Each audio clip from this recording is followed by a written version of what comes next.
Hello అండి. So I bought an unique product అండి, automatic cradle. Baby కోసం తీసుకోవడం జరిగింది. చాలా యూస్ అవుతుంది.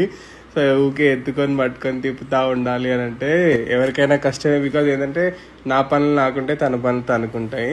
సో ఏంటంటే ఒక బటన్ వచ్చేసి అదే తిరుగుతూ ఉంది అనమాట. సో అంటే వెయిట్ ని బట్టి అది స్పీడ్ సెట్ చేసుకోవాలి. ఇందులో ఒక అప్లికేషన్ ఉంటుంది, టైనీ టైక్ వాళ్ళది. సో అప్లికేషన్ ద్వారా మనం దాన్ని ఆపరేట్ చేయొచ్చు, స్పీడ్ ఇంక్రీజ్ చేసుకోవచ్చు, తగ్గించుకోవచ్చు, బ్లూటూత్ లో పాటలు పెట్టచ్చు. చాలా ఈజీ ఇన్స్టాలేషన్ ఉంది, చాలా స్టాండర్డ్ గా కూడా ఉంది అనమాట. బ్యాటరీ పవర్ చాలా తక్కువ తీసుకుంటుంది, సెల్ ఫోన్ తీసుకుంటే తీసుకుంటుంది. సో కరెంట్ షాక్ వచ్చే అట్లాంటి అవకాశాలు అయితే ఏం లేదు. సో ఇట్స్ కంప్లీట్లీ సేఫ్ అనమాట. ఇట్స్ బీన్ ఎ వైల్ మేము ఇది యూజ్ చేస్తున్నాము. ప్రాపర్ గా ప్రోడక్ట్ యూజ్ చేసి జెన్యూన్ ఉంటేనే ప్రమోట్ చేద్దాం అనే ఉద్దేశంలో మేము చేస్తున్నాం అనమాట. బట్ ఖచ్చితంగా సజెస్ట్ చేస్తాము. ఆటోమేటిక్ క్రాడిల్ కోసం చూస్తున్నట్టయితే ఖచ్చితంగా టైనీ ట్యాంక్ వాళ్ళని అయితే